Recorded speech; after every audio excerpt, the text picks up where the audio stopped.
Good evening, ladies and gentlemen.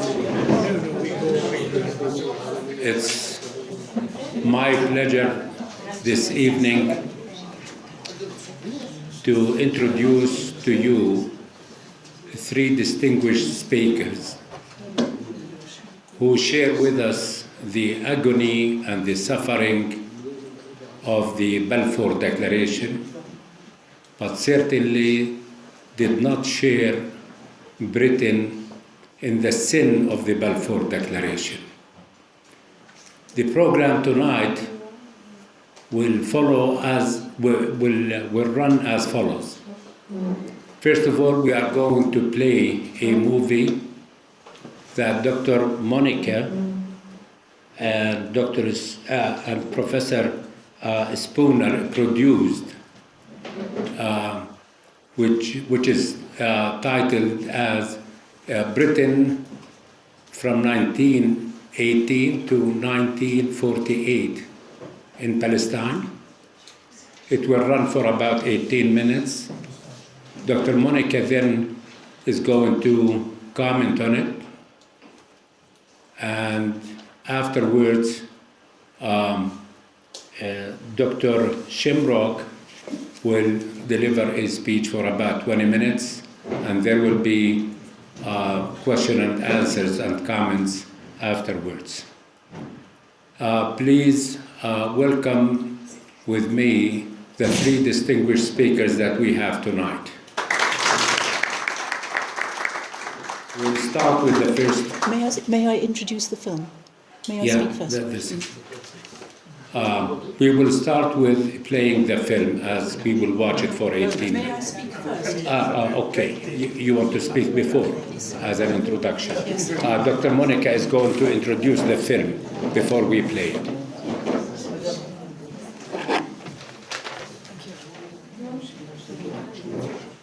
Can you hear me? Yeah.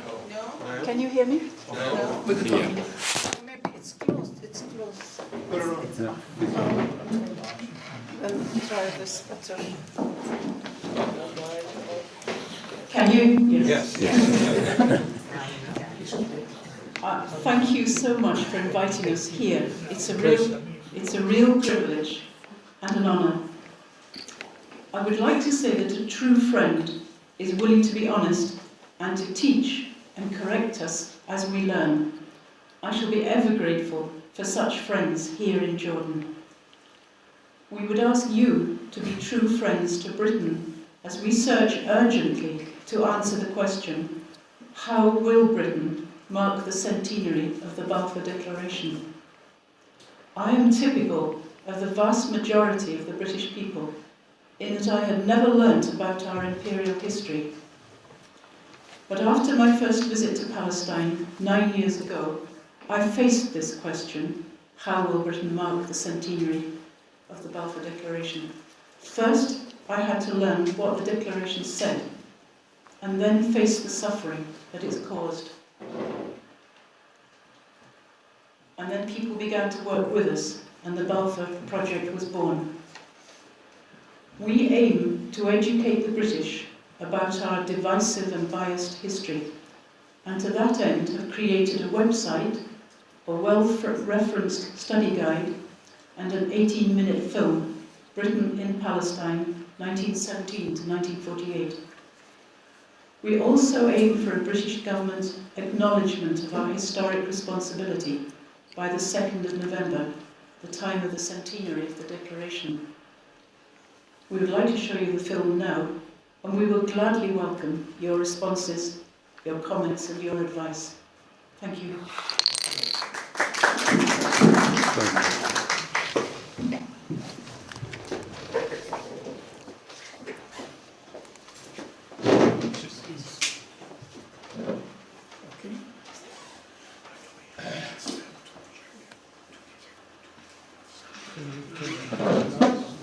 Lights off.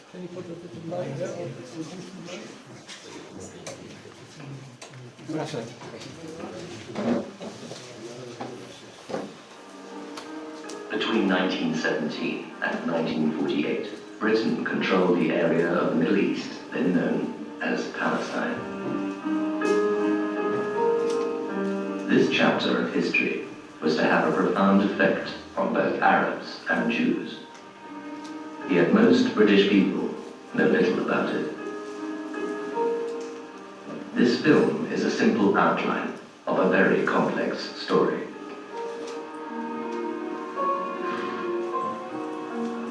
So what took Britain to Palestine in the first place?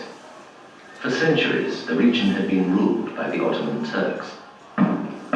But when the First World War broke out in 1914, the Turks allied with Britain's enemies, Germany, and the other Central Powers.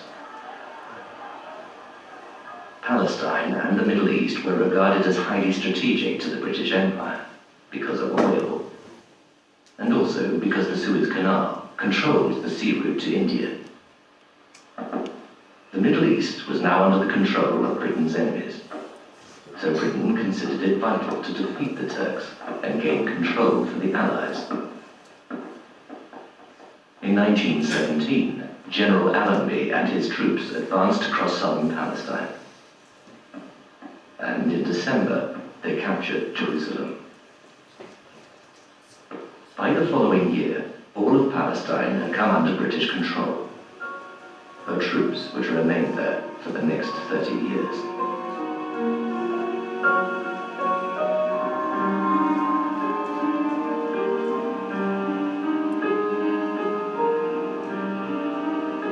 As the First World War came to an end, Britain and France issued a proclamation promising that former subjects of the Ottoman Empire would be able to determine their own futures. Briefly, freedom was in the air.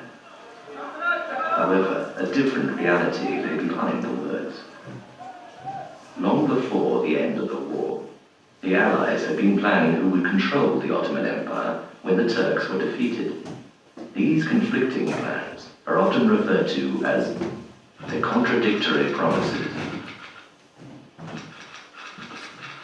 Firstly, in October 1915, Sir Henry McMahon, British High Commissioner in Egypt, had promised the Arabs in the person of Sharif Hussein of Mecca that they could have an independent Arab state after the war if they would rise up against their overlords, the Turks. Believing that they were fighting for their freedom, some Arabs joined the Allied war effort and, assisted by Lawrence of Arabia, helped the Allies drive the Turks from their lands. However, for the last 100 years, there has been controversy over how McMahon's letter to Hussein should be interpreted. Did he implicitly include Palestine in the proposed independent Arab state, or did he not?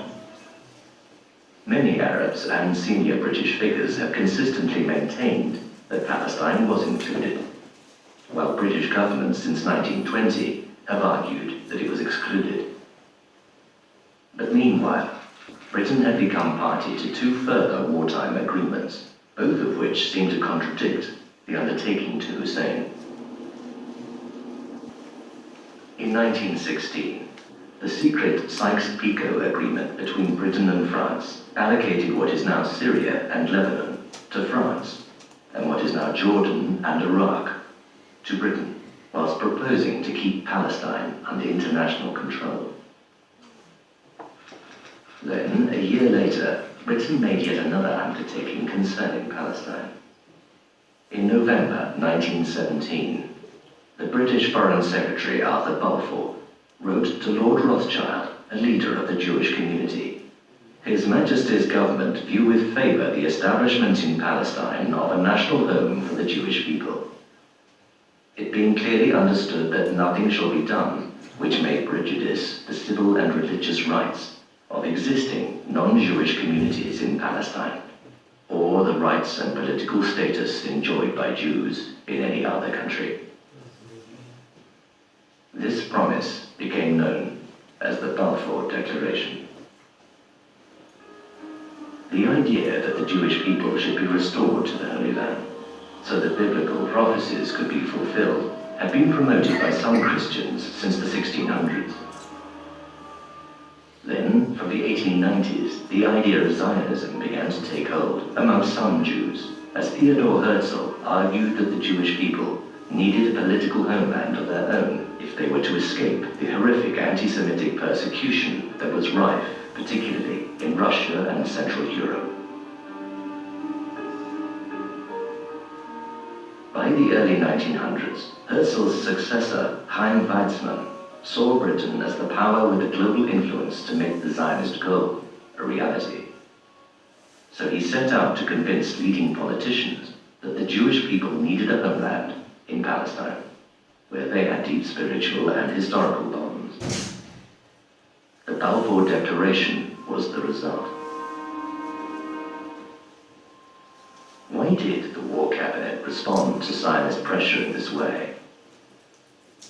Foreign Secretary Balfour was one of the highly placed Christians in British society who believed that the Jewish people should be restored to the Holy Land. Prime Minister Lloyd George, who also came from a restorationist background, dreamt of putting Israel back on the map. Yet, at the same time, there were strategic calculations for issuing the Balfour Declaration. At this desperate point in the European conflict, the War Cabinet hoped that the promise of a Jewish homeland would win the Allies the sympathies of Jews and their supporters worldwide. However, the British government did not consult the people then living in Palestine about its plans to create a Jewish homeland there. 90% of the population of Palestine were Arabs, who lived together with a small Jewish community. Palestine had been predominantly Arab in culture and language for many centuries. Yet, in private, Balfour wrote, "In Palestine, we do not propose even to go to the form of consulting the wishes of the present inhabitants." The major powers were now committed to Zionism, which he described as being of far profounder import than the desires of the Arab inhabitants. The Balfour Declaration simply stated that the civil and religious rights of the non-Jewish population should not be prejudiced.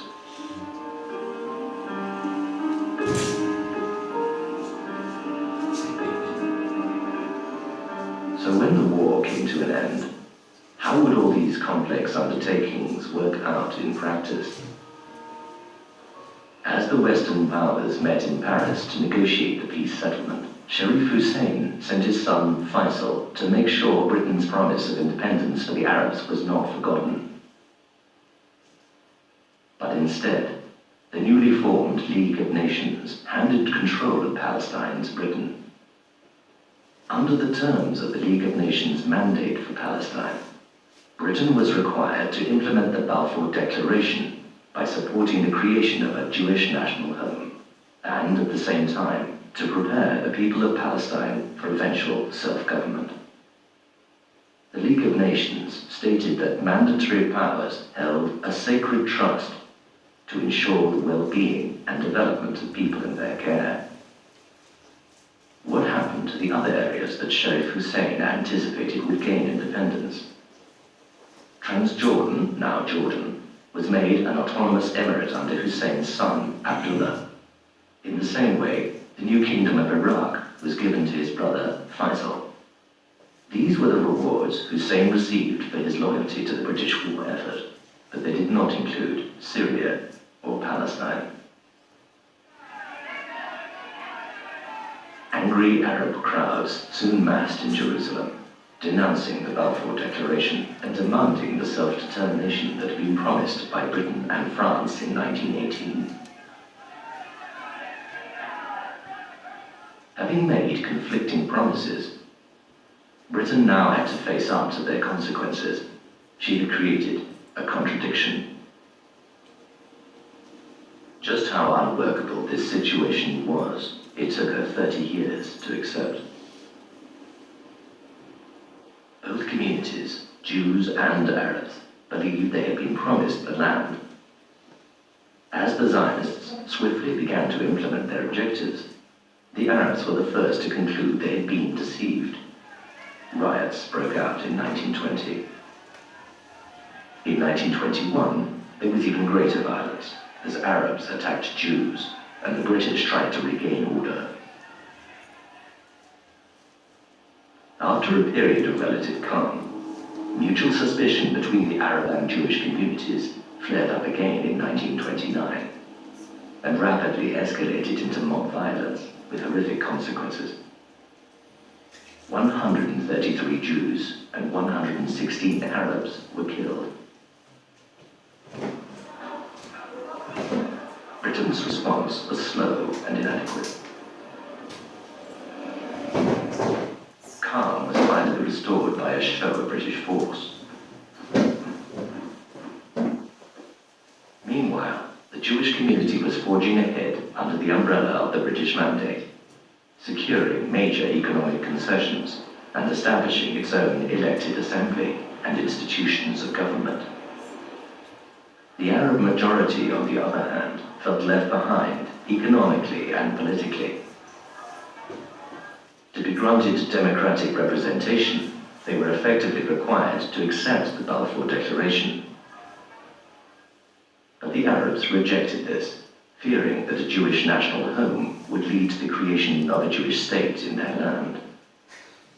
For their part, the British feared that an elected Arab majority would oppose Jewish demands for land and immigration. And so they held back the democratic progress they were supposed to foster under the Mandate. Britain was upholding the first part of the Declaration to establish a home for the Jewish people. But the second undertaking in the Declaration, to protect the rights of the Arab population, proved to be hollow. Arab alarm grew still further in the 1930s, when increasing numbers of Jews sought sanctuary in Palestine as the spectre of anti-Semitism grew in Nazi Germany. As more and more land passed into Jewish hands, the sense of Arab dispossession grew. By May 1936, Palestine was in open rebellion, and it was not just Jewish communities who were being attacked, it was the British too. Increasingly losing control, the British authorities resorted to ruthless methods to put down the revolt, including hangings, house demolitions, and the use of civilians as human shields.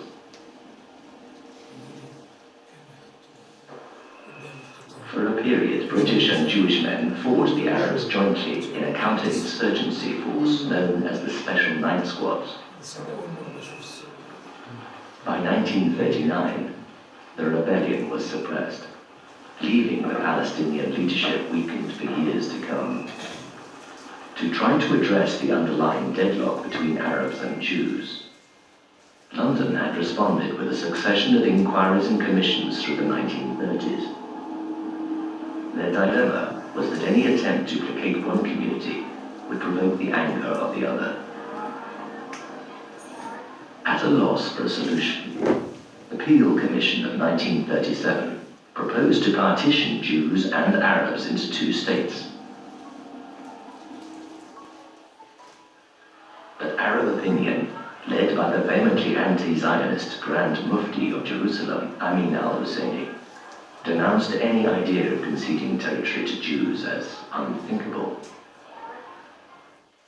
However, as Europe slid towards war, the British government changed course. The government white paper of 1939 abandoned partition and proposed that in 10 years Palestine would become independent, representatively governed by Arabs and Jews. Controls were now put in place over how many Jews could immigrate to Palestine and how much land could pass into Jewish hands. For the first time, Arabs were to be given a say over Jewish immigration. The reason Neville Chamberlain's government swung in favor of Arab opinion at this point was the prospect of war. London feared that in a global conflict, the Arab world might turn against Britain, whilst the support of Jews would be guaranteed in view of their persecution by the Nazis. Jewish opinion immediately condemned the White Paper as an act of British betrayal and a retreat from the Balfour Declaration. There was fury that Jewish people would be restricted from finding sanctuary at their hour of greatest need. Nevertheless, Britain upheld the limits on Jewish immigration into Palestine right through the war. As refugees fleeing the Holocaust were arrested trying to enter Palestine, or were even sent back to Germany, as in the case of the Exodus, the Jewish community turned against Britain and the Mandate. Sections of Jewish opinion became increasingly militant and violent, and Britain suffered heavy losses from terrorist atrocities. In February 1947, Foreign Secretary Ernest Bevin stated that Britain was referring responsibility for the Palestinian problem to the United Nations. By September, as the situation continued to worsen, Britain announced that she would terminate her mandate for Palestine in May 1948.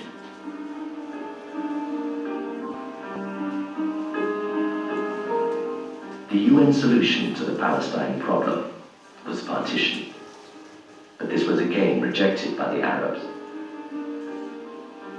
As British forces beat an ungainly retreat and the mandate came to an end, partition was abandoned, leaving Jews and Arabs to an undeclared war for domination. On the 14th of May 1948, Israel declared itself a state and was immediately recognized by America. The events of this time are known to some as the War of Independence, and to others as the Nakba, or the catastrophe, when about 60% of the Palestinian population became refugees as they fled or were expelled. Today's conflict between Israelis and Palestinians had begun.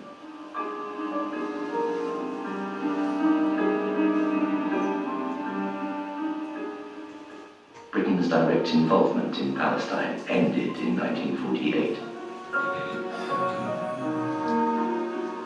But how should British people today respond to the story of Britain in Palestine?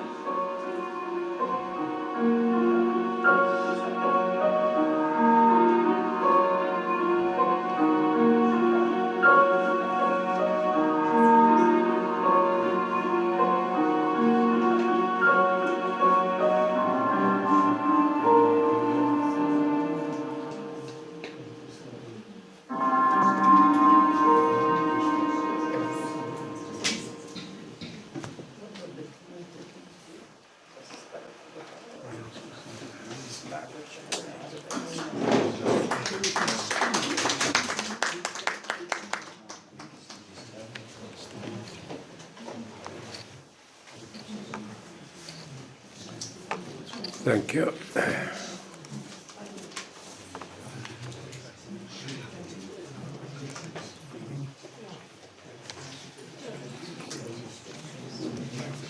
What do you think of this? Monica?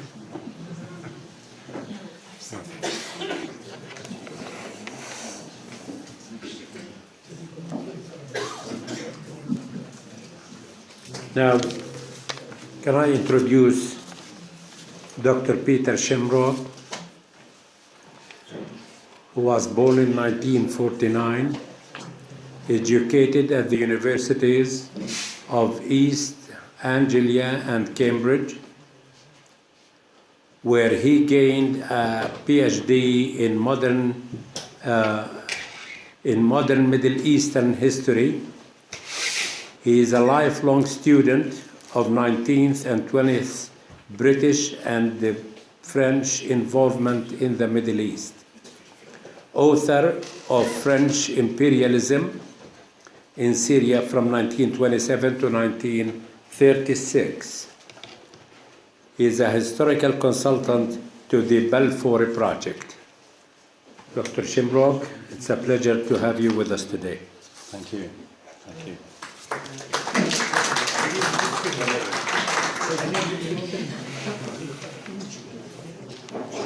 No, we're just looking at the picture behind you. The light gets onto your face. Sorry. It's not a problem. Should I start? Please. Yes. Thank you for welcoming I hope you can all hear me. Thank you for welcoming me here tonight. It is indeed an honour to be able to speak with you tonight on this subject, which is extremely emotive and controversial and significant. And in some ways I feel as an Englishman that I am sitting or standing on a box of eggs. And I say that only half humorously because I realise this is a very, very, very deep subject, in some ways beyond words.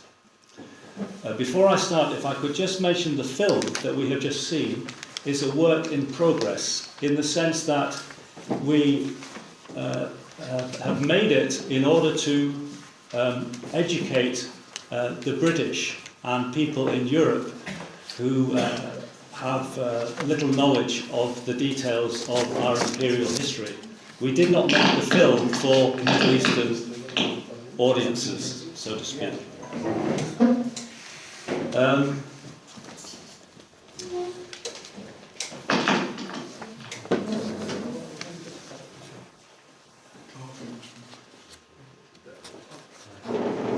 I would like to share with you a few thoughts about the historical and political background to the Balfour Declaration, as I see it as a student of imperial history. My perspective is limited, and as with the film makes no claim to contain the whole truth, and certainly I don't either.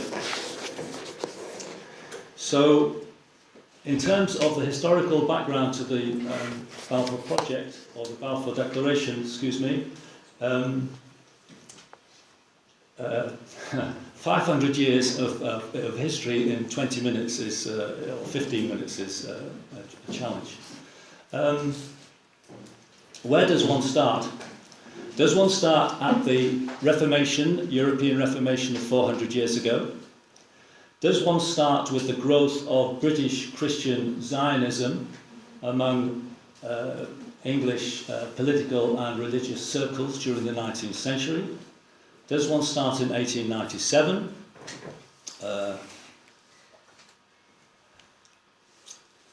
I will start in 1914. In 1914, Great Britain was still the world's most powerful empire.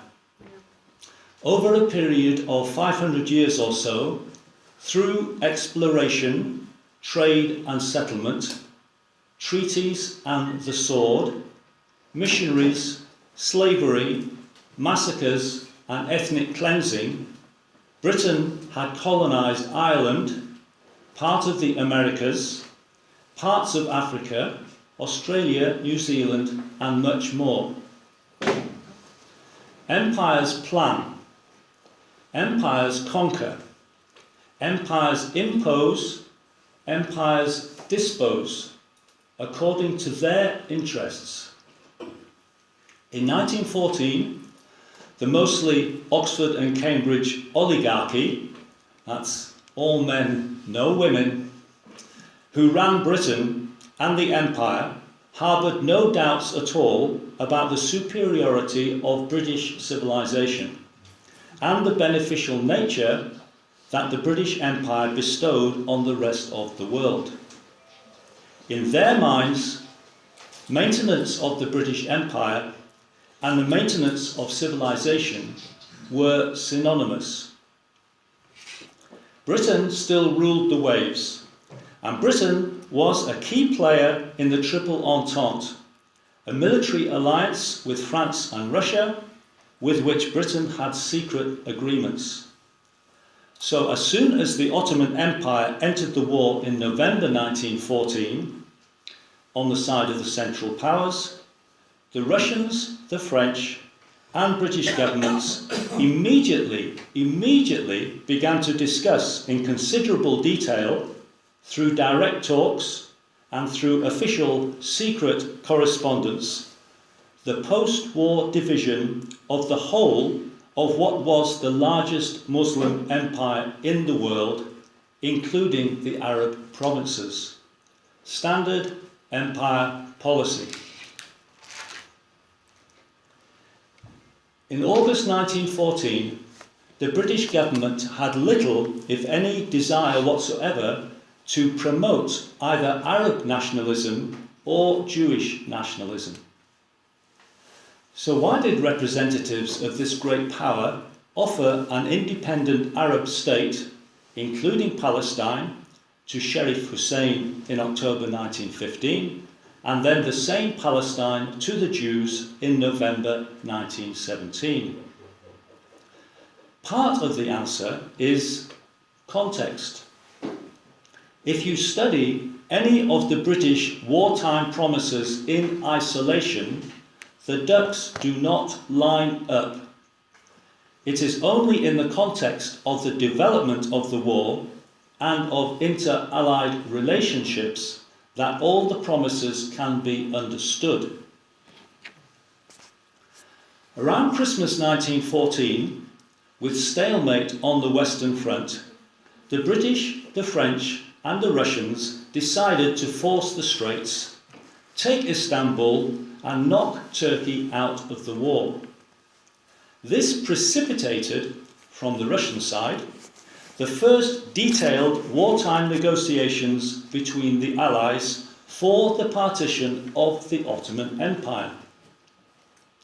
The Russians said, "We want Istanbul and the Straits." The French said, "Okay, but in return we want Syria, Alexandretta and Cilicia." The British said, "Okay, but we reserve the right to stake our claim to any Ottoman territories in due course," the British keeping all their options open. This agreement, a series of letters, secret letters, of March and April 1915, is known as the Constantinople Agreement. However, with the defeat of the Gallipoli campaign by the Ottomans, Allied war planners' fear of jihad among colonial Muslims became even more acute. British planners were deeply aware that we had approximately 100 million Muslim subjects in our empire. This prompted Sir Henry McMahon, the British High Commissioner in Cairo, on behalf of the British government, to correspond with Sharif Hussein of Mecca and to offer British support for an independent Arab state, which included Palestine, if the Sharif would launch a revolt against the Turks. So in June 1916, on the strength of this promise, the Sharif and his men duly started to attack Ottoman forces. The British regarded the letters between the two men, between Sir Henry McMahon and Sharif Hussein. There were 9 letters in all between July 1915 and March 1916, as if they were written on a sheet of water. During the same period, in November 1915, Georges-Picot arrived from Paris and eventually ended up negotiating one-to-one with Sir Mark Sykes, drafting a mutually acceptable post-war partition of Arab lands. For the Palestinian historian George Antonius, it was an outrageous example of double-dealing imperial perfidy. For the British and French governments, whose past rivalries had nearly led them to war, it was an essential exercise. For France to define precisely the territories it claimed in Syria and Cilicia, and for Britain to stake its claim in Mesopotamia. The one area Sykes and Picot could not agree on was Palestine, and so they painted it brown on the map and proposed it be governed by an international administration. This was in May 1916, just a month before the start of the Arab Revolt.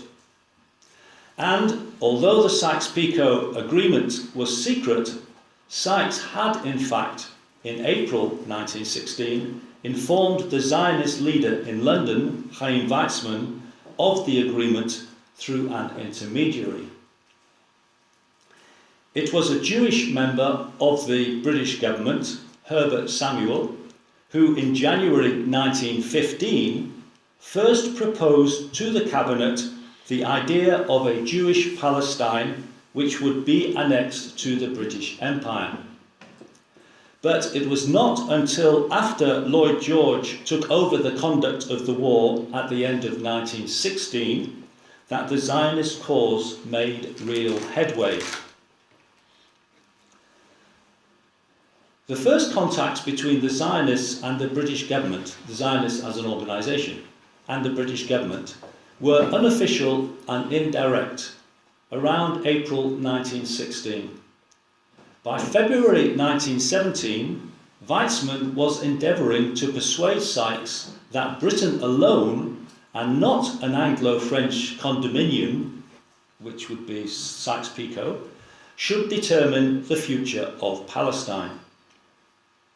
Throughout April, May and June of 1917, the Zionists pressed the British government for a declaration of support for a Jewish Palestine under British mandate, or under British protectorate, I should say. Successive Zionist drafts of a declaration were sent to the Cabinet Office. The only Jew in the Cabinet, Edwin Montagu, the Secretary of State for India, was the most outspoken opponent of the declaration, together with Lord Curzon. Both of them eventually outmanoeuvred. Never had a proclamation or a declaration been longer prepared, more carefully crafted, every word the subject of intense negotiation. Its chief characteristic, the deliberate possibility of endless interpretations. The British shut their eyes to any Arab rights. The Zionists were convinced, at least they convinced themselves, that the Arabs had no right to Palestine and no political rights in Palestine. Before November 1917, Zionism was a politically marginal, militarily powerless movement, a dream, a vision that divided Jews and was dismissed by Gentiles. After the declaration, the Jewish National Project enjoyed the support of the leading power of the age. As Walid Khalidi has succinctly remarked, the declaration changed Zionism overnight from a fantasy to a possibility. Two further points about this story: Weizmann and colonial mindsets. Weizmann, indeed, is a key figure in this whole story. Weizmann met Churchill first in 1905. He met Balfour in 1906 and Lloyd George in 1914. In fact, he met with Prime Minister Lloyd George 7 times during the war and, by his own account, had 2,000 meetings with British officials at the highest level during this decisive period. There was no Palestinian equivalent of Weizmann. The Palestinian Arabs had no such entree or agency or influence, none whatsoever, in the corridors of power of London, Washington or Paris. Colonial mindsets. It is important, I believe, to understand the mentality of these decision makers, both of the Zionists seeking a safe haven following many centuries of Western Christian persecution, especially the late 19th century pogroms, and of the British colonial mentality. Their inner convictions, honourable and dishonourable, Orientalist and racist, were indeed a major factor in the policies they pursued. At the risk of generalising, let me say government ministers during this period, government ministers and military planners regarded Arabs as politically and militarily insignificant and economically, culturally and theologically backward. Weizmann and his fellow European and American Zionist colleagues thought likewise. What caused the British government to support the Zionist movement? There are many theories on this. There's been a 100-year debate about this, which continues. But the mainstream explanation, in brief, is the ever-present Suez Canal factor, protection of the Suez Canal, strategic concerns, combined with central concerns about Russia and the USA. The British government hoped that Russian Jews and the Jews of the USA would become the agents of pro-British propaganda to help the war effort. Secondly, intelligence and diplomatic reports underlined that both the French and the Germans were interested in supporting the Zionist movement for their own colonial ambitions, and this encouraged the British not to be outmanoeuvred.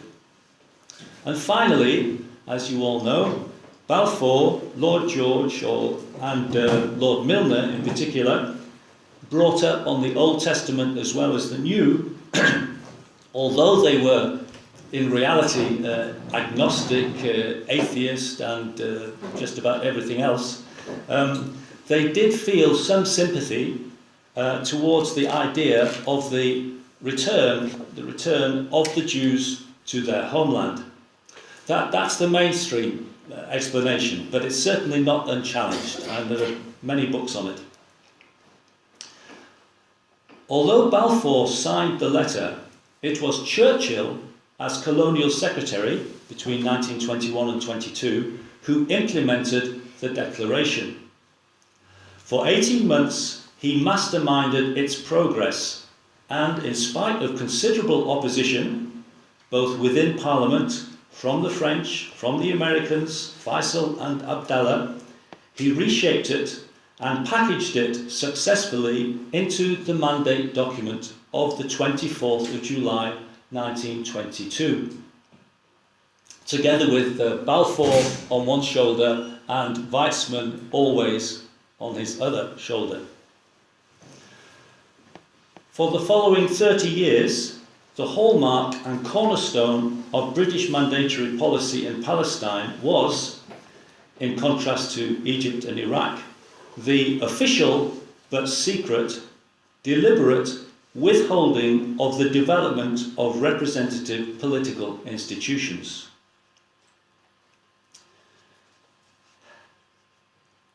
We live in a world of lies, hypocrisy, and denial. We do now as we did then. That's my conviction. Personally, after several decades of looking at this question, if there is one particular word which characterises British policy towards the Arabs of Palestine, it is deception. Appalling, morally appalling, politically appalling, but not surprising. Standard empire policy for every empire. To give you three very brief but interrelated examples of deception which are part of a much bigger picture and the whole conference worth. Three brief examples. One, the British government publicised the declaration as originating exclusively from the War Cabinet. as an unsolicited and morally impeccable gift to the global Jewish community. In fact, it was a two-party agreement between the Zionists and the War Cabinet, and moreover deliberately withheld from publication in the Middle East for 2 years. Secondly, post-World War I, during the 1920s, the British government repeatedly and explicitly denied that it intended ever to establish a Jewish state in Palestine, when in fact that was the deliberate intention from 1917 onwards. Churchill, Herbert Samuel and the Duke of Devonshire, the colonial secretary in 1923, they all lied, L-I-E-D, they all lied on the record on this issue.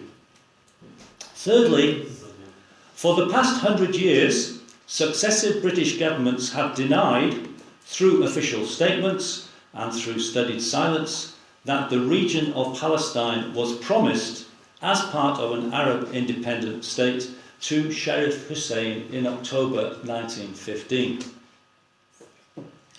So to conclude, the Declaration was an 18th century style colonial document written by Europeans with 19th century colonial mindsets and proclaimed and implemented by the bayonet in the 20th century.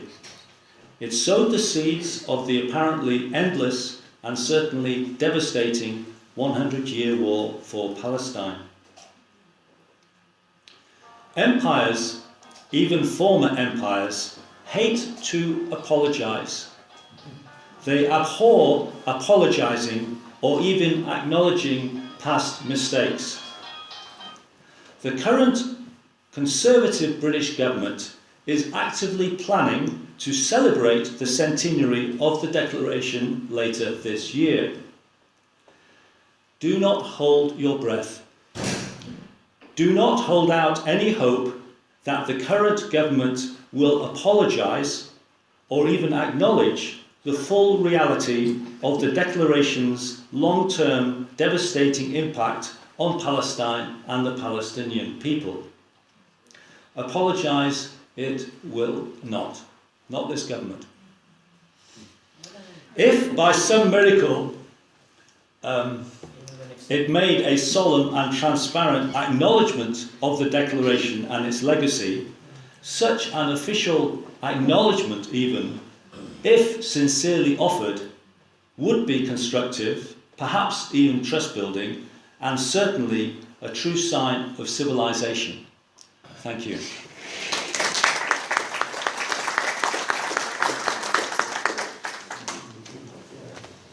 Thank you, Dr. Shambrook. Thank you for this. The floor is now open for questions or comments, provided that if there is any comment, it should not be more than 2 minutes. We will take questions in installments. Every 3 questions will be answered, in one lot. So the floor is open if there is any. Please give me your name and the question. Its course of deception now? Did it change its course of deception? Thank you. Speeches we had on the film. My question is about what you declared as the main purpose of your initiative, and that is to educate the British people. I would like to know if you have any plans and programs for that. Thank you. Now, we don't expect and we don't need an apology from Britain. What happened had happened. But we heard later that a British delegate is going to go to occupied Palestine to support and revive that Balfour Declaration. At least they are not neutral even. Till now, we still find British people who are in support of offending the Palestinians. I hope to hear from you about this point of view. Though, when you go to Britain, you find so many, to tell the truth, British people who are taking the Arab and the Palestinian point of view. Thank you. In Parliament recently, one a bit ago, which clearly proposed that we should offer independence to a Palestinian state, and then last year they had many MPs talking about unfinished business, that part of the Balfour Declaration had been done, but the other part, the rights of the Palestinians, had not. And so, and the minister for this area, Tobias Ellwood, said in Parliament, we offered civil and religious rights to the Palestinians, we should have offered political rights.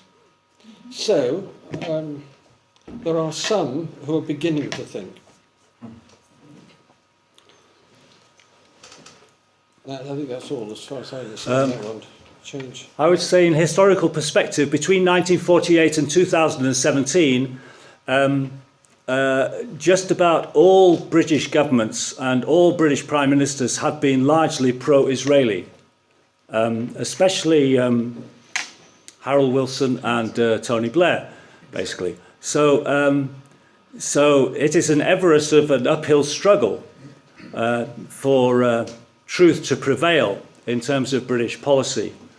In October 2014, the Parliament, as you know, the British Parliament, by an overwhelming majority, a massive overwhelming majority, voted to recognise the state of Palestine.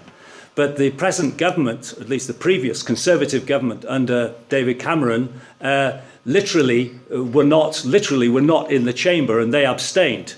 Okay, so the government of Britain has never recognised a state of Palestine since 1948, and that is this is one of the aims that, speaking personally, and I've been speaking personally tonight, not as a representative of any project or campaign or anything.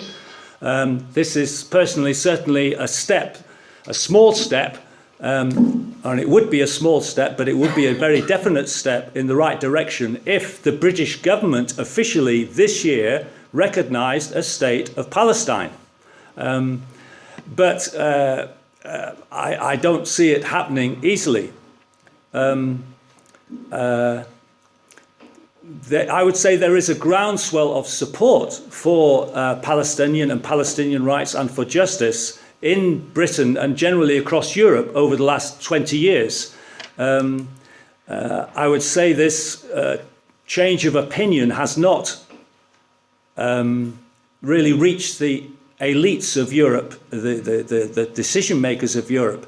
But certainly in terms of civil society in the universities and other places, opinion has been profoundly changing over the last 20 years. And that's partly to do with the development of communications and everything else like that. People can't hide everything anymore when you've got Twitter and Facebook and smartphones and everything else like that. So the reality is beginning to sink into and into our media. That's a rather long answer to your question. In terms of plans for education, there have been, the Balfour project itself, we have organised a number of conferences around Britain over the last 5 years at universities where we've been showing this film, and showing this film as what we call a can opener to discussion, just the beginning of a discussion. So that has been very useful and helpful. And certainly this year, there are a number of occasions are being planned, both by the Israelis and the Israeli embassy and their friends, and by the Palestinian Mission and Palestine Solidarity Campaign, Palestine Return Center. There are about 35 organizations working with the Palestinian Mission and other pro-Israeli groups, and they are planning demonstrations, petitions, conferences leading up to the 2nd of November of this year. The 2nd of November of this year is going to be a massive media slugging match, a fighting match, okay? On top of that, you have a number of universities with particular interest in the Middle East studies, or in Balfour in particular, who will be hosting conferences on this and related subjects in October and November. The University of Edinburgh is going to have a 2 or 3 day conference because Lord Balfour was an Edinburgh Scottish family. That was where his family's seat was, and he was the Chancellor of Edinburgh University for more than 30 years. So Edinburgh University is definitely having a conference, and Exeter University and a few other universities on this subject. So it is a major battle. It's a battle for truth, and that's it. I'd like to add that the Balfour Project, our main aim is education. And so we're trying to get into the education system. That is extremely difficult. The only thing in the national curriculum in Britain that has to be taught is the Holocaust. But we have got a website, and some of you may have seen our website. It's up to 18,000 page views a month. And that is a source where we are, in fact, getting some information across. But it's a big job. And so I would have just liked to have added, if anybody's got ideas about how we might do this better, please give us ideas as well as questions. I do appreciate is it Mohammed, Mr. Mohammed, please, his point about not wanting an apology, in a sense. Many of my Palestinian friends say, apologies are cheap, words are cheap, in a sense. But what we would really appreciate is a change of policy. That's fundamentally what yes, okay. So we are working on this, and we were in the Foreign Office talking with the Minister 2 or 3 months ago and grappling with him on all of this. But I tell you, it is a massive uphill struggle. Governments do not like to set a precedent. They do not like to set a precedent, and they certainly don't like to apologise, because that has fundamental legal and monetary implications, massive monetary implications, apart from anything else. Thank you. I wonder if you can thank you for your name, please. Nahil Awaida. In the year 2000, I wonder if we could make use of Jack Straw's declaration once he made. He said the Balfour Declaration was a mistake. I don't know if you're aware of it, if you remember this.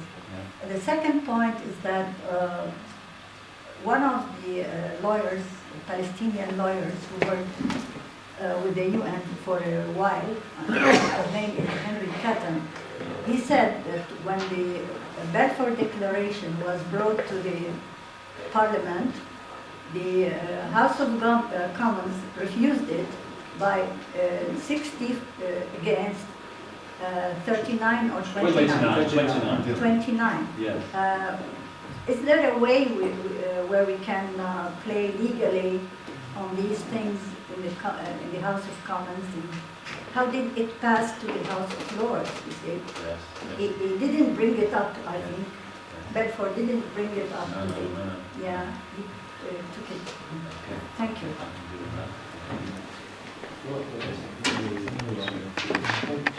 Okay. My name is Kemal Jaruka.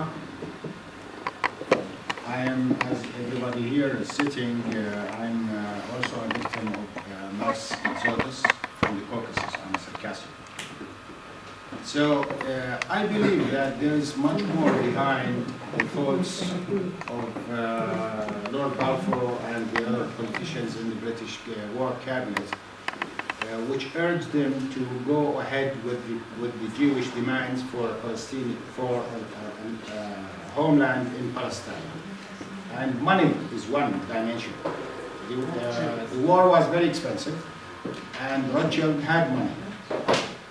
And this was done also against Napoleon in the war. The Jewish bankers supported Britain's war efforts against Napoleon. The other thing is that there is a dimension which is not very religious.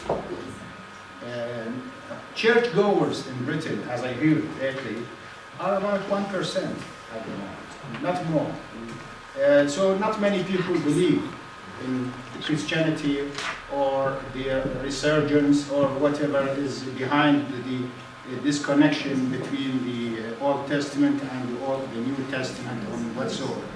So what is the main interest of Britain, which is still holding at this moment, which makes them really keep going in the same old way? Thank you.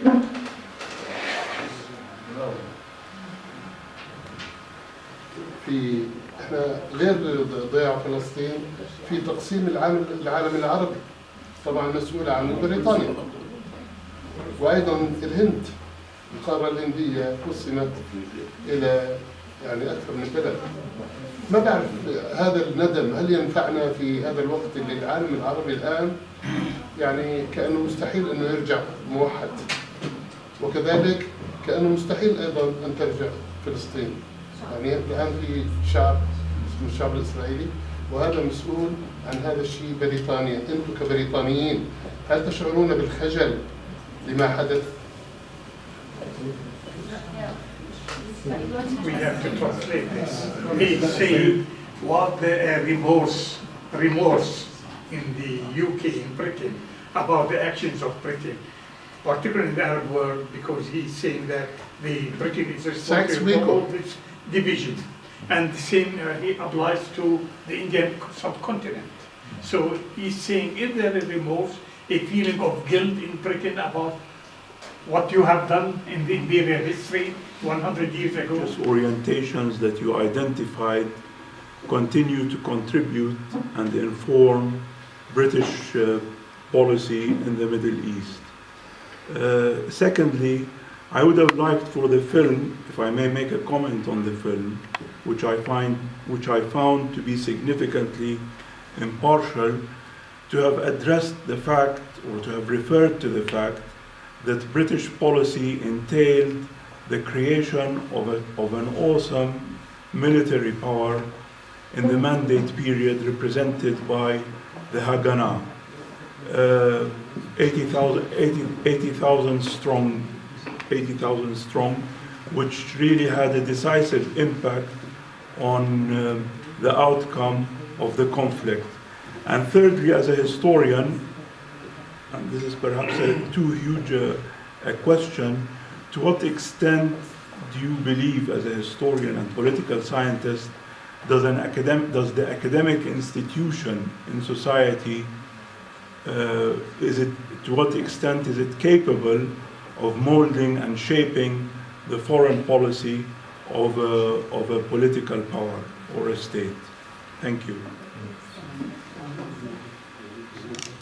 Quite recently, 2 or 3 years ago, by a Jewish historian, saying the Balfour Declaration was nothing to do with getting America into the war, it was nothing to do with getting Russia on side. It was because Balfour was a Christian mystic who believed that God had chosen him to get the Jews back to their homeland, possibly for a second coming of the Messiah. And there is the 1840 in England, the Protestants were developing the idea of going back to getting the Jews back to Palestine. And there's quite a lot of evidence that they gave those ideas to the Jews. And the Jews hadn't got that beforehand. And so I think it's still very important. And there are still significant, particularly in America, 30 million Christians who believe that. Evangelicals. We call them the evangelicals. Huh? Evangelicals. Evangelicals, yes. Yes, There are 30, yes. yeah. Can I just can I answer the?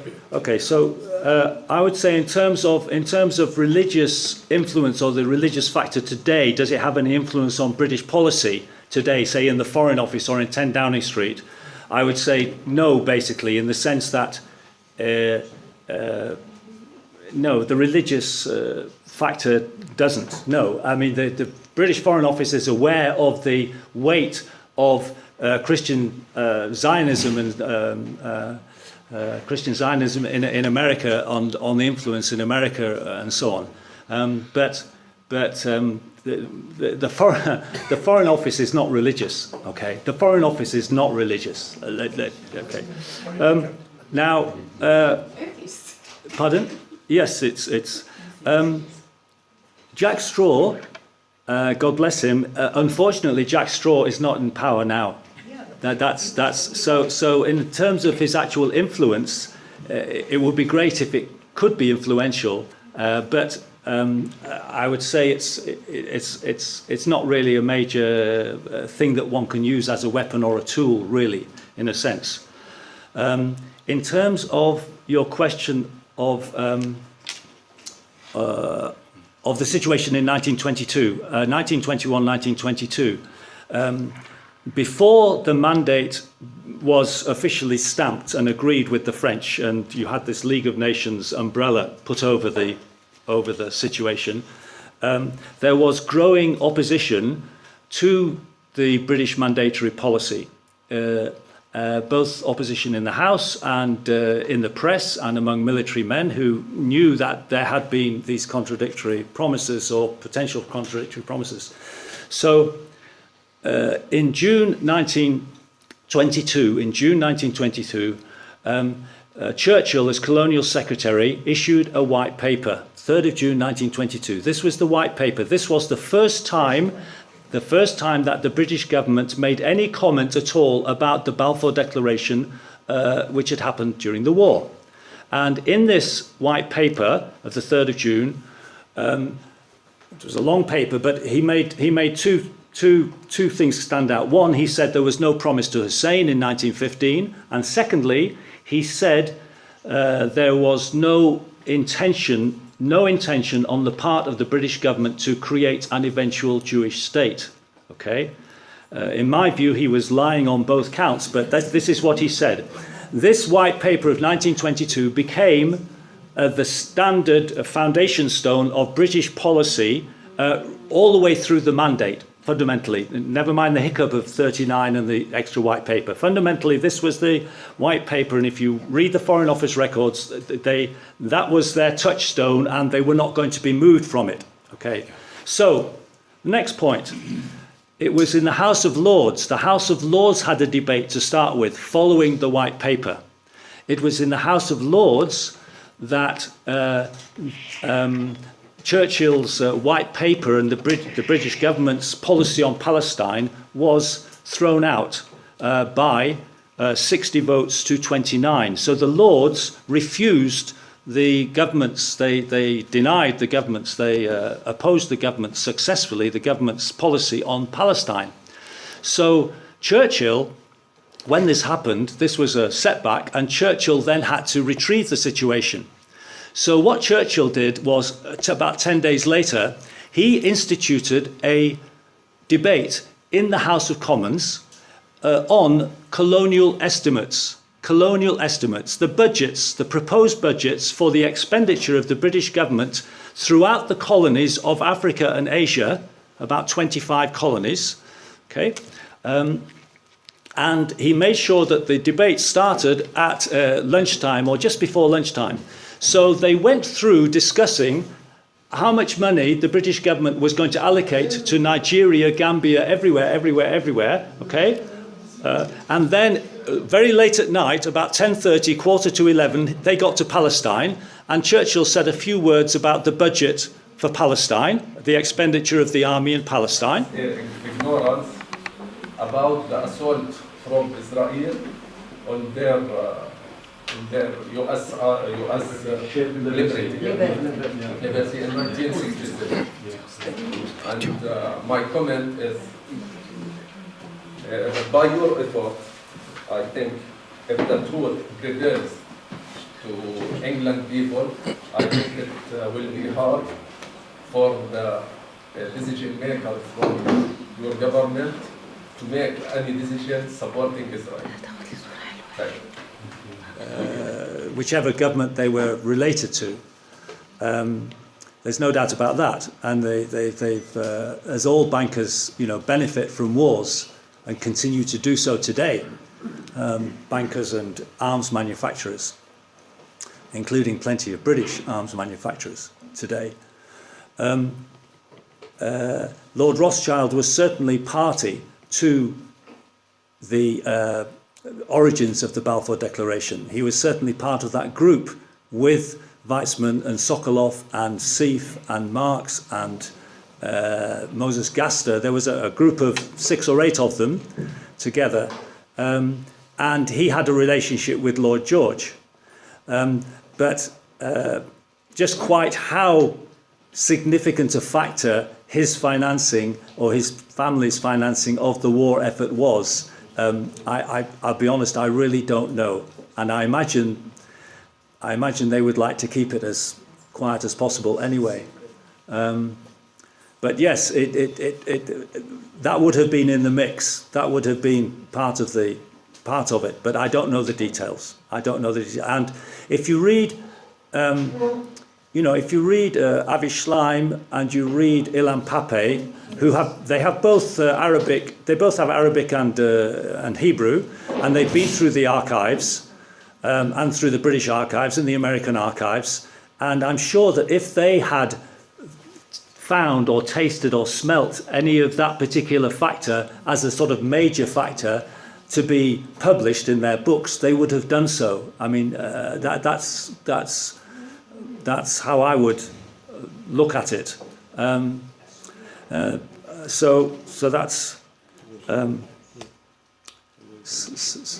sorry. Yes.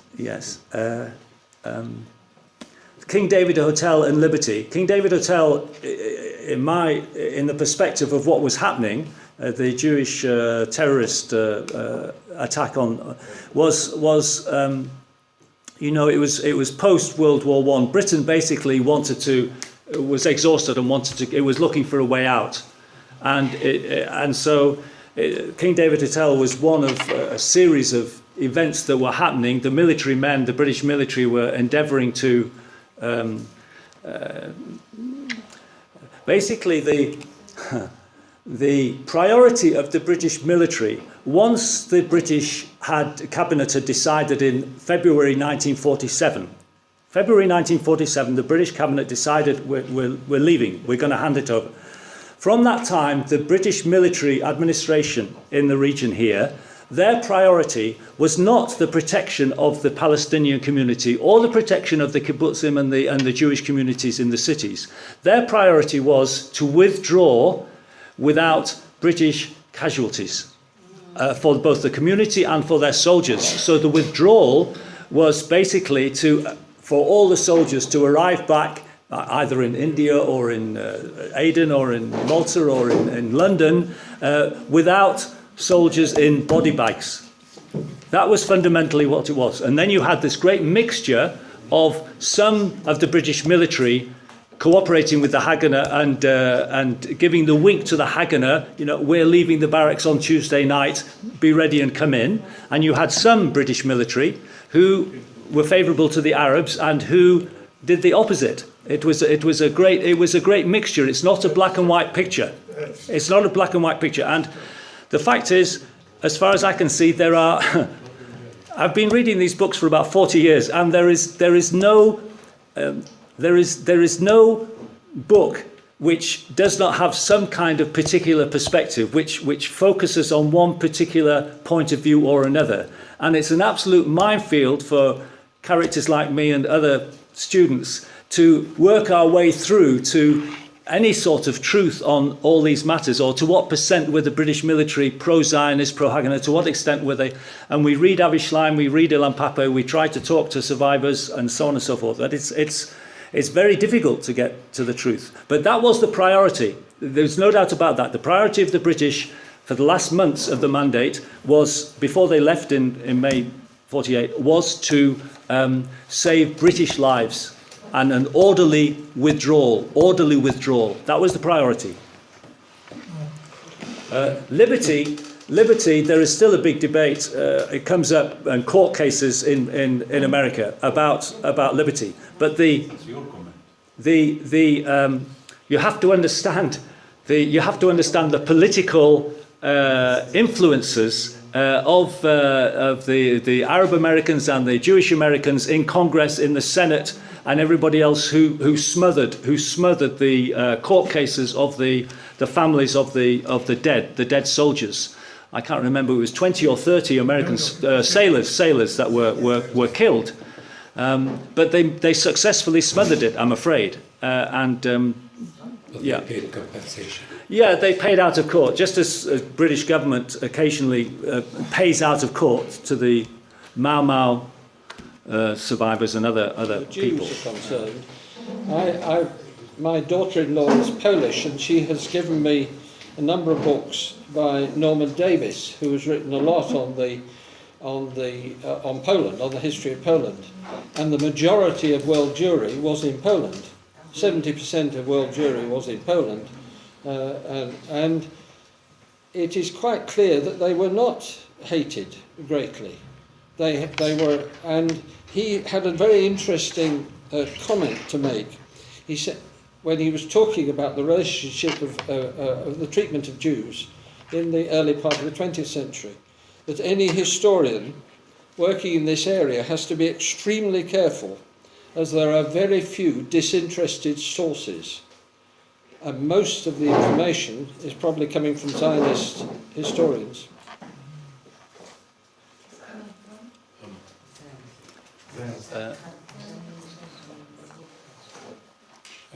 Can I? You want to? Yes. Balfour was Prime Minister in 1903. He was born in 1848. He was a good generation older than these other, Lord George and others.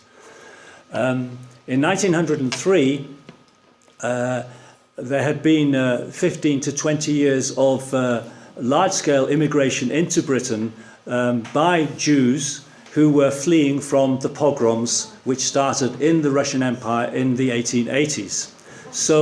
And there were riots in 1900, 1901, 1902, 1903. There were riots in London against Jewish immigration. So in 1903, Balfour introduced the Aliens Bill, which was designed specifically to restrict Jewish immigration into Britain. Okay? This was before he met Weizmann. And he made a speech in Parliament where he spoke of the Jewish people as a people apart. And this was considered basically widely and published widely and attacked widely as an anti-Semitic program and as an anti-Semitic speech. So our friend's point here about whether or not part of the motive for the declaration was to encourage the Jews not to come to Britain but to go to Palestine or to Argentina or wherever, there's I would say there's an element of that. I mean, there was an element of anti-Semitism. There's no doubt about it. An anti-Jewish Semitism within the British establishment during this period. But if you look at so it's possible that one element of Lord George and Balfour's thinking was much better to have a colony of Jews who would be pro-British, rather than having more and more of them coming here. I think that's one possibility. But the bigger picture, of course, is that this oligarchy, this group of men, they didn't only have a kind of attitude. I call it an attitude of, in general, what I call benign disdain for anybody who was not English, anybody from south of the Channel. Okay, so the Indians, the French, the Irish, all peoples were not quite English. Okay, that's basically what it was. And during this period, apart from anything else, the women didn't have the vote in England at this time, 1917. No women had the vote in England in 1917. But the idea that Egypt might possibly get its independence was unthinkable for the British. The idea that India might get its independence or even have self-government was more or less unthinkable. Home rule for Ireland was still completely uncertain. When my mother came to England as an economic migrant from a poverty-stricken village in Ireland in 1930 during the Depression, my mother went around, and in the windows of the bed and breakfasts in London, they were quite small notices just in the front window of the bed and breakfast, and it said, no blacks, no dogs, no Irish. Okay? Okay? And sometimes it said, no dogs, no blacks, no Irish, but the Irish were always at the bottom. Okay? So this is the reality of the benign or active racism within a nation state which is still an empire. And I'll be honest with you, friends, every country, I defy any country not to have an element of this in their relationships with other groups or other nations or whatever. But ours was a very definite thing. And the point is this, that at that time, if you have a combination of racism, inherent racism, and power, that is the combination that creates all the havoc. If you are powerless and you have jokes about another community down the road, it doesn't have a world impact. But if you have power, it's a lethal combination. Can I add just one query? When Balfour introduced the Aliens Bill, yes, didn't he invite Herzl as a witness or to give a statement before the House of Commons? I don't know. I haven't heard that, but yeah. I can investigate it, but I don't know the answer to that question. I think he invited Herzl, and that is right, significant. Right. Because Herzl, in his statement, he said, why don't you drain them somewhere else? Right, yes, yeah. Yes. And certainly Lloyd George's law firm was working for Herzl in 1903, yeah. Before that, so he was very closely associated, and he I think Lloyd George also harbored. The General's son and people like Gideon Levy in Haaretz, they give me hope. They give me hope, because if you listen to Gideon Levy and you see what background he came from, and he ended up as an advisor to Shimon Peres, I say no more, and then you see how he has changed his attitude. It's taken some years, but over the decades he's seen the reality in Gaza and in the West Bank, and so the fact that these deeply entrenched people can change. And even the British friends, even the British can change. Gives me some hope. Gives me some hope. Can I just 4 points, quick points. 2 points on the film. One of the maps has got Yafo on the map. We don't write Yafo. We write Jaffa or Jaffa. The second one is. It says in the film that how come they promise both the Jews and the Arabs But we don't need a promise, it's our land, you see. So why should this way? Why the promise? Yes. And the third point is about Rothschild, or Rothschild as they say. One of the references says that the Rothschild family did save Britain when the Suez Canal shares were sold, and France was really happy to take all the shares. And then Rothschild came and gave Britain secretly bought shares in the Suez Canal in 1869, 79, and that was why he was rewarded and given this. So this is what they say. I don't remember the reference. The last question is, you say that they are going to celebrate the centennial. Who's going to celebrate? Is it a celebration? Or we are going to celebrate? Or No. The British government is going to celebrate. To mark. Mrs. Sorry. But you do finish your. If you, Sorry for it. No. It's okay. Can I just say? Go ahead. I don't want. Mrs. May, Theresa May, our Prime Minister, recently met the Conservative Friends of Israel, all the MPs and everybody, and she said to them that Britain is planning to mark the centenary with pride, which is basically to celebrate. So the British government is planning to invite over Mr. Netanyahu or some of the Israeli cabinet, and they will have an occasion and a supper and speeches and so on. That is, as far as we know, the plan.